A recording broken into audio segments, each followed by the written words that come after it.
Previously on Gold in the Shadows, the men who got in my way the year I tried not to be gay. Chapter 6, Mining for Gold. After returning from Colorado, I sat across from Dr. Joy trying to make sense of what had happened to me. John was still with me in the ache of being known. Josh was still with me in the ache of being wanted. Dr. Joy asked me to look beneath the longing, not to excuse it, not to obey it, but to listen for what it might be revealing. He called it mining for gold in the dark places of my life. I was not ready to believe there could be anything good hidden in the shadow. But by the end of our conversation, I was beginning to wonder whether my desires were more than distractions. Maybe they were clues. And as the hour turned toward the lunch group he hosted for men like me, another man was about to step closer to the center of the story. His name was Matias. This week on Gold in the Shadows, Chapter 7, The Company of Men. Sometimes a man enters the story before you are ready for him. Sometimes he has been there all along, sitting in classrooms, passing through hallways, showing up in conversations about God and wounds and desire. But you do not yet understand what role he will play. You only know that your body notices before your mind is ready to make sense of it. That was Matias.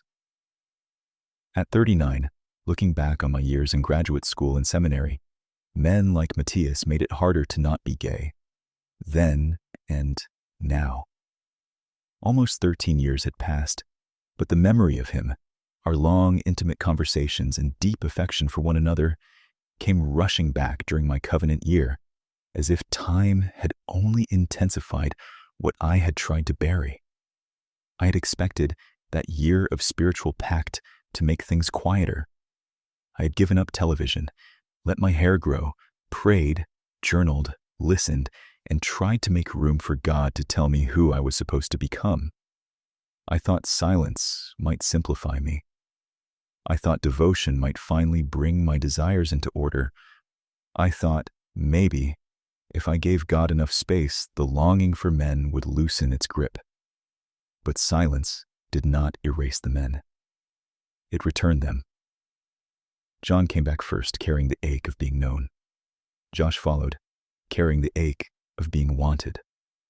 And then Matias appeared again, not as an interruption, but as a memory that had been waiting for its turn. He had not arrived suddenly. That was the strange thing. He had already been there, woven into the seminary years before. I understood how deeply his presence had affected me.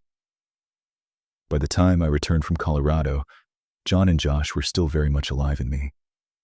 John had awakened the ache of being known. Josh had awakened the ache of being wanted.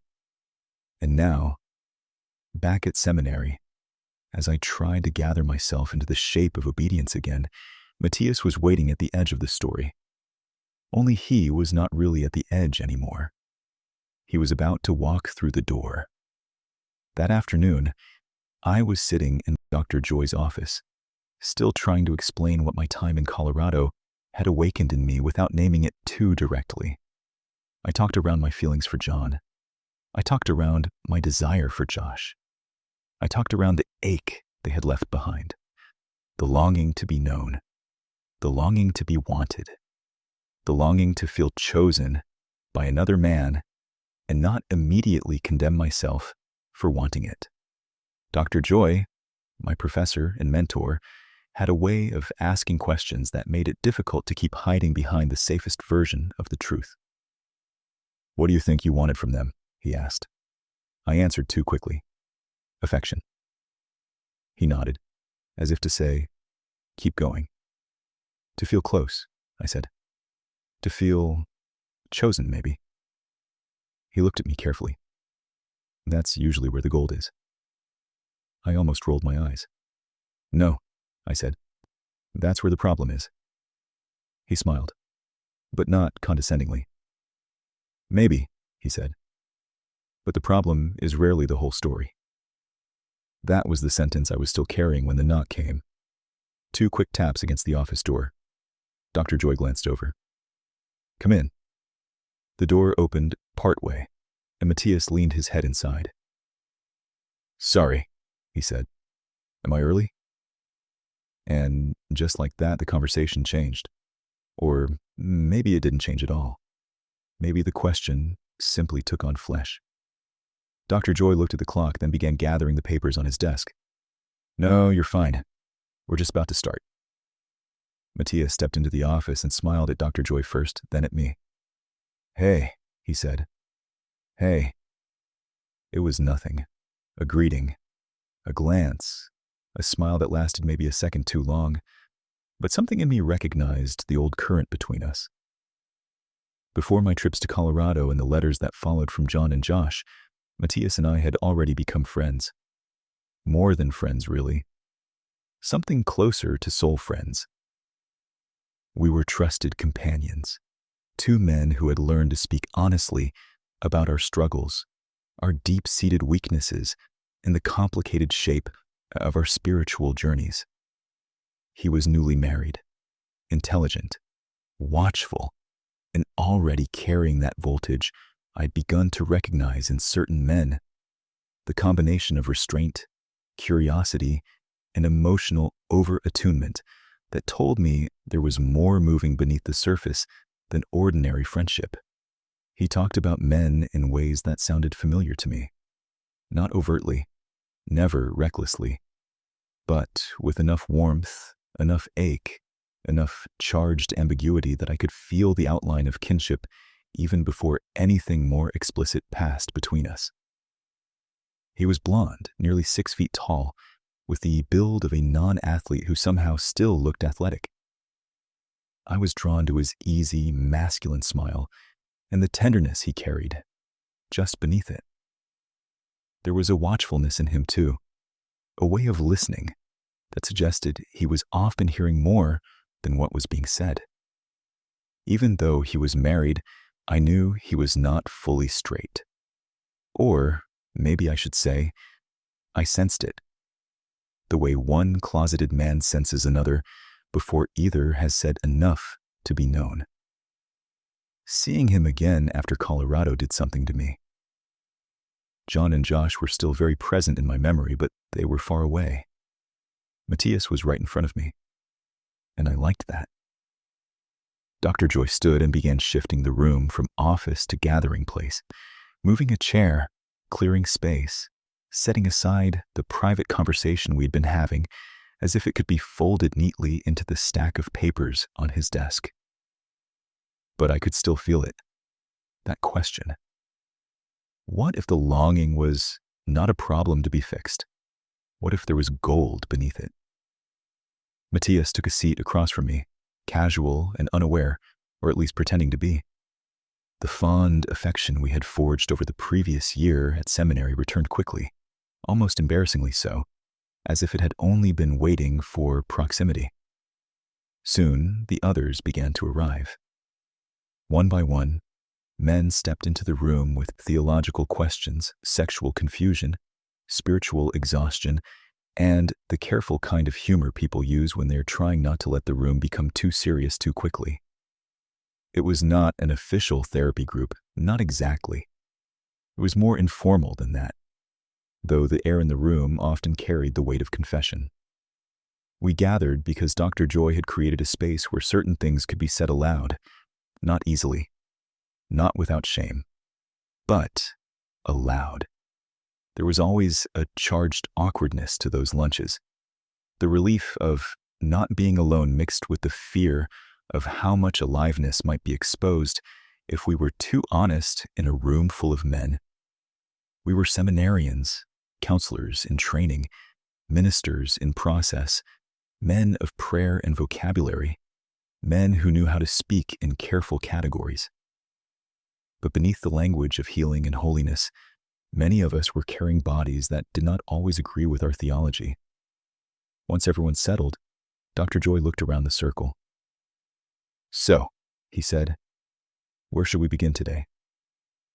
For a moment, no one answered. Then, Jack cleared his throat.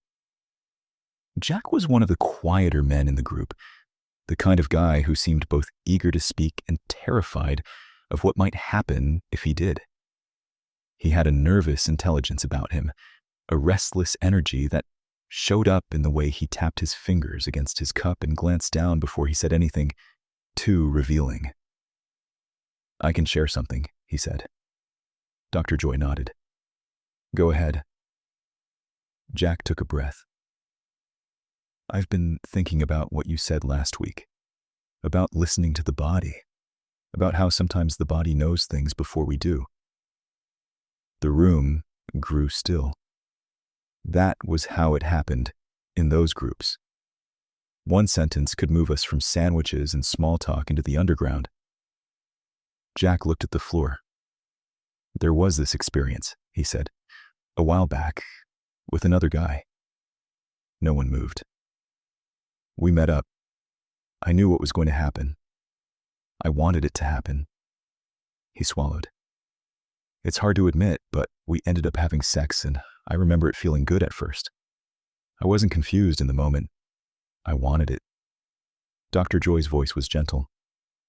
"What did you want?" Jack gave a strained laugh. "I don't know. Touch, maybe.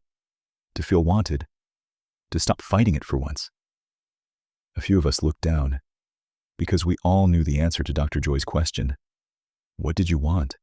Jack continued.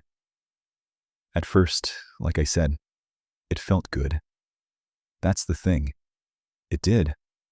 I felt relieved, like all the pressure, all the resisting, all the trying to be holy or normal or whatever, it just stopped for a little while." He rubbed his hands together. "But afterward," Jack said. Dr. Joy waited. "Afterward, I got sick." "Sick how?" Dr. Joy asked. "Physically sick," Jack said. "Like my body revolted. I felt nauseous. I thought I was going to throw up. It wasn't just guilt. I mean, there was guilt, obviously. But this was different. It felt like my body was saying no before I even had words for it." The room held its breath. Dr. Joy leaned forward slightly and asked, "What did you make of that?" Jack's eyes filled, though he fought it, as he stumbled with the words, "I thought it meant I had ruined myself, or that God was disgusted with me, or maybe that I was disgusted with myself." "And now?" Dr. Joy asked. Jack shook his head and said, "I don't know. That's why I'm saying it. I keep wondering if my body was telling me the truth." Dr. Joy let the silence remain for a few seconds longer than was comfortable. Then he said, "It may have been." Something in me tightened. Jack looked up. Dr. Joy continued carefully. "I don't mean that as a universal rule for everyone, but for you in that moment, your body may have been telling you something important. Not simply that you were bad, not simply that desire is bad, but that this particular way of seeking connection was not life-giving for you." Jack nodded slowly, as if he wanted that to be true. Dr. Joy went on. "Sometimes the body carries wisdom. Sometimes it carries trauma. Sometimes it carries shame. Often it carries all three. The work is learning to discern which voice is speaking." That sentence entered the room and stayed there. I remember feeling both drawn to it and troubled by it, because we were all so hungry then for signs. Proof. Something in the flesh or spirit that would tell us decisively which life was ours to live. If Jack's revulsion meant no, what did my longing mean? If his body recoiled, what did it mean that mine sometimes relaxed in the presence of another man? And what did it mean that my own body seemed to recoil in the opposite direction? When I imagined being close to a woman, not in theory, not as a theological ideal, but in the actual flesh and blood reality of touching her, kissing her, opening myself emotionally or romantically to her, something in me often pulled away. It was not hatred. It was not contempt. It was more like an internal closing, a quiet bodily resistance I could not pray or reason my way past. So, if Jack's body was telling him something through revulsion, Was mine telling me something too? What did my relief with men mean? What did ease in another man's presence mean? What did hunger to be with a man mean? What did beauty mean? I did not say any of that aloud, but I felt it, and across the room, Matias was listening too. I could tell by the way his eyes had lowered, by the stillness in his face. He looked like a man hearing someone else tell a story that had brushed too close to his own. When the lunch group finally ended, the room released us slowly.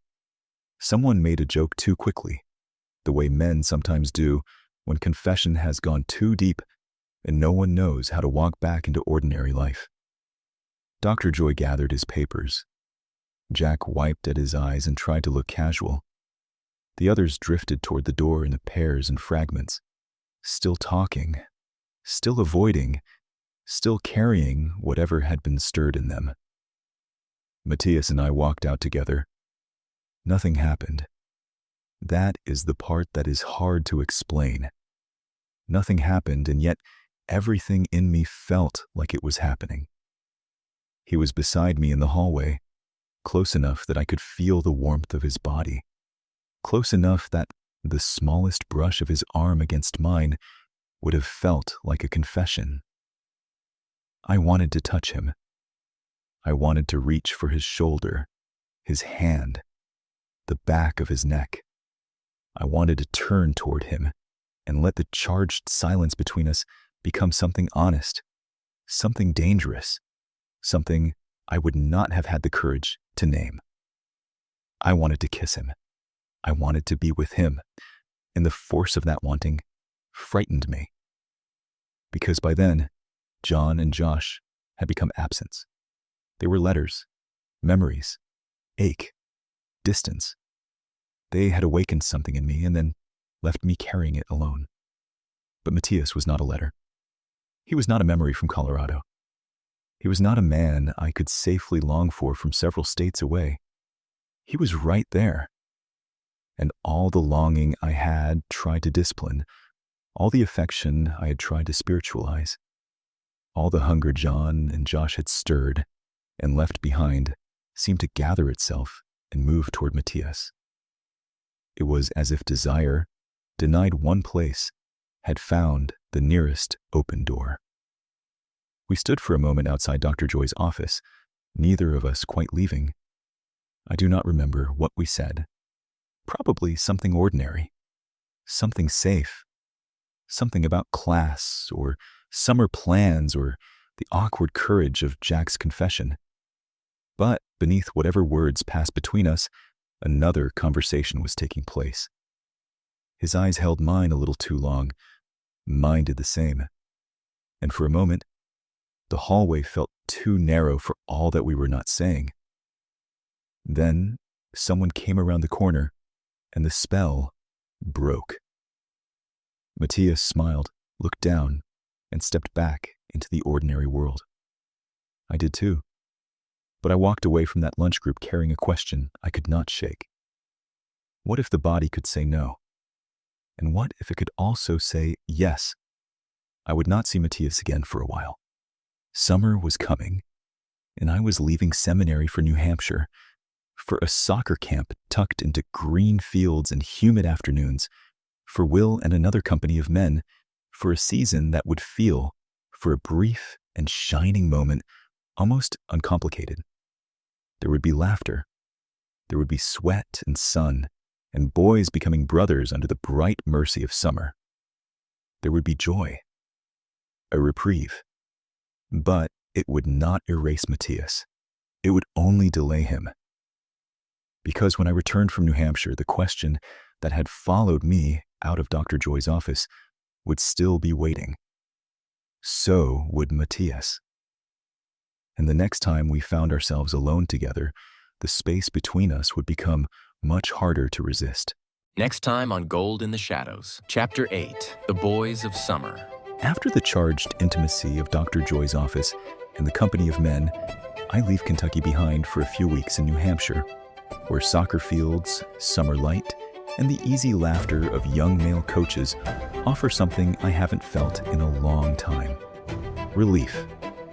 At camp, desire does not arrive first as guilt or temptation, but as sunlight, play, friendship, and the unexpected pull of Samuel, a beautiful, gentle coach whose own story begins to open beside mine. Before the shadows return, there is grass, there is ocean, there is laughter, and for one brief season, longing feels less like a problem to solve and more like life returning. Gold in the Shadows is a production of the Good Life Lab with Dr. Dave.